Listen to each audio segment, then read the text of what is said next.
Hello, I'm Jacob and you are watching the Prepper's Bunker Outdoors. Today I want to give you my initial impressions on the White River Knives Firecraft Fc3.5 Pro. Just got this blade in. We're going to talk about my first impressions of the knife, fit, finish, comfort, package, value, etc. So please stick around for that. As a quick bonus, I heard recently a complaint about my channel saying that I didn't smile enough.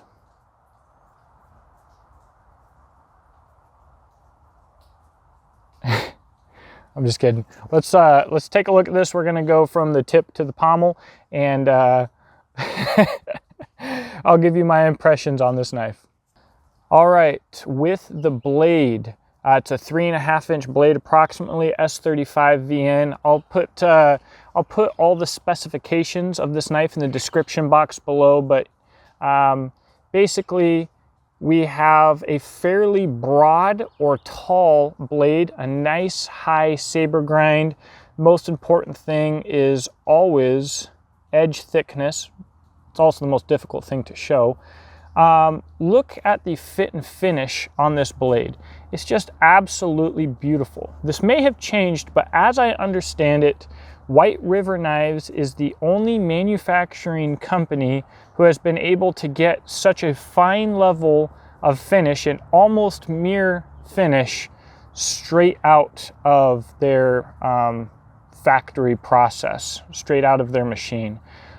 It's really, really nice. Now, I usually don't talk about jimping in the blade section of these reviews, even though it is on the blade. We'll talk about that when we talk about the handle, because it's kind of part of the handle. But you have this ferro rod notch here that's nice and square. You also have a square spine here, which is incredibly sharp, incredibly square. This is part of what makes it the Firecraft. By the way, it's designed by Jason Tietz. His information will be in the description box below. But so I've been using this knife as a everyday carry for like 1 day now, and edge sharpness, phenomenal. Edge geometry, phenomenal. I did a feather stick with this knife, and when it comes to the edge in the blade, freaking phenomenal. Just absolutely amazing. Haven't had to sharpen it yet.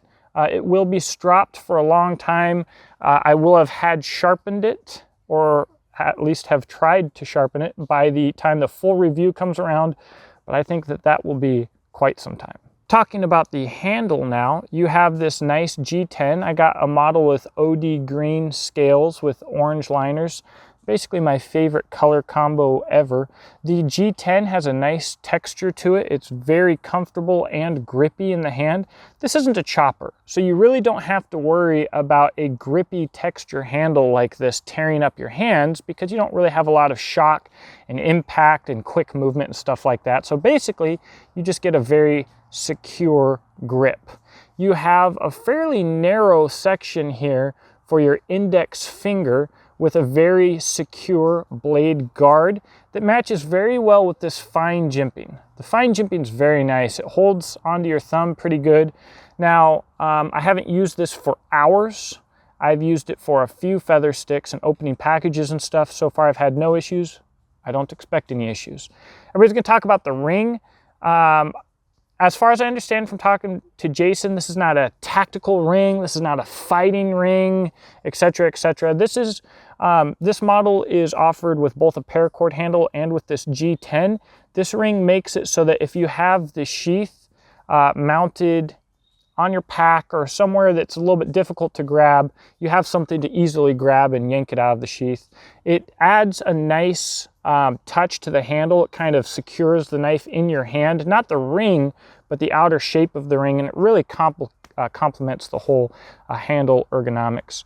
Now, the finger choil here, I will say that so far I have experienced a little bit of hand fatigue because it's so narrow. However, this isn't exactly a heavy, hard use knife. I don't think that that's an issue. A little bit of hand fatigue, it's also probably something that I'll get used to. And although I may have gotten some hand fatigue, which could be considered a negative, the blade guard here is so large that you're really not going to make any mistakes. This mistake right here was from a hungless all the way down to the bone, and it's healing up pretty good now. And I don't like making mistakes with knives. Then we have the sheath. The sheath has a multi-mount belt dealy doohicker that's pretty doggone nice. It comes with a ferro rod. That's nice. Now the sheath is a fairly thin kydex, and a sheath of this type that doesn't have a flared opening that goes around the handle, I automatically associate that with a cheap sheath, with a low quality sheath. However, the amount of retention that they get with this thin kydex and with the design of it is still very good. For production sheath, this sheath is awesome. I really do like it. The ferro rod may hang a little bit lower than what I would prefer. However, I really can't complain. As an all-together package, it is absolutely premium. Which brings me finally to talking about the knife again. I just mentioned that the sheath is, for a production knife, absolutely premium. That's the best way that I can describe this knife as a whole, and honestly all White River knives is absolutely premium. S35 VN is a premium steel, and the fit and finish is astounding. It's so good. White River Knives has multiple knives on my personal grail list, and this was one of them. Even the packaging that this knife comes in, I've never seen anything like it. Like, way premium, absolutely premium. Which brings us to the price. It's not that premium. I mean, you've got 1/8" S35 VN, you've got perfect fit and finish, you've got a nice sheath, it comes in an awesome package. MSRP is 150 bucks. That's what I paid. By the way, yes, I paid for it. It was 150 bucks. And so that I don't get in trouble, I've got some knives for sale. So if you're on Instagram and you need a belt knife or a slip joint or something, hit me up. I might have something you want. I am a motivated seller at this moment. 150 bucks. Incredibly comparable to anything on the market that comes close to this with this kind of steel, this size, even if you don't consider this level of fit and finish. The package is amazing. The design is amazing. I usually am not that positive in my initial reviews, and I will say that if something goes horribly wrong, I break it, or I just learn that I really don't like it in my long-term review, I will admit that, and I'm happy to eat crow. Definitely. I've admitted to have been wrong on this channel quite a few times, and I have no problem doing it. But I don't think that's going to happen. I think that this thing is just downright awesome. But it is a firecraft knife. How does it throw sparks, and how does it make a fire? Let's check it out.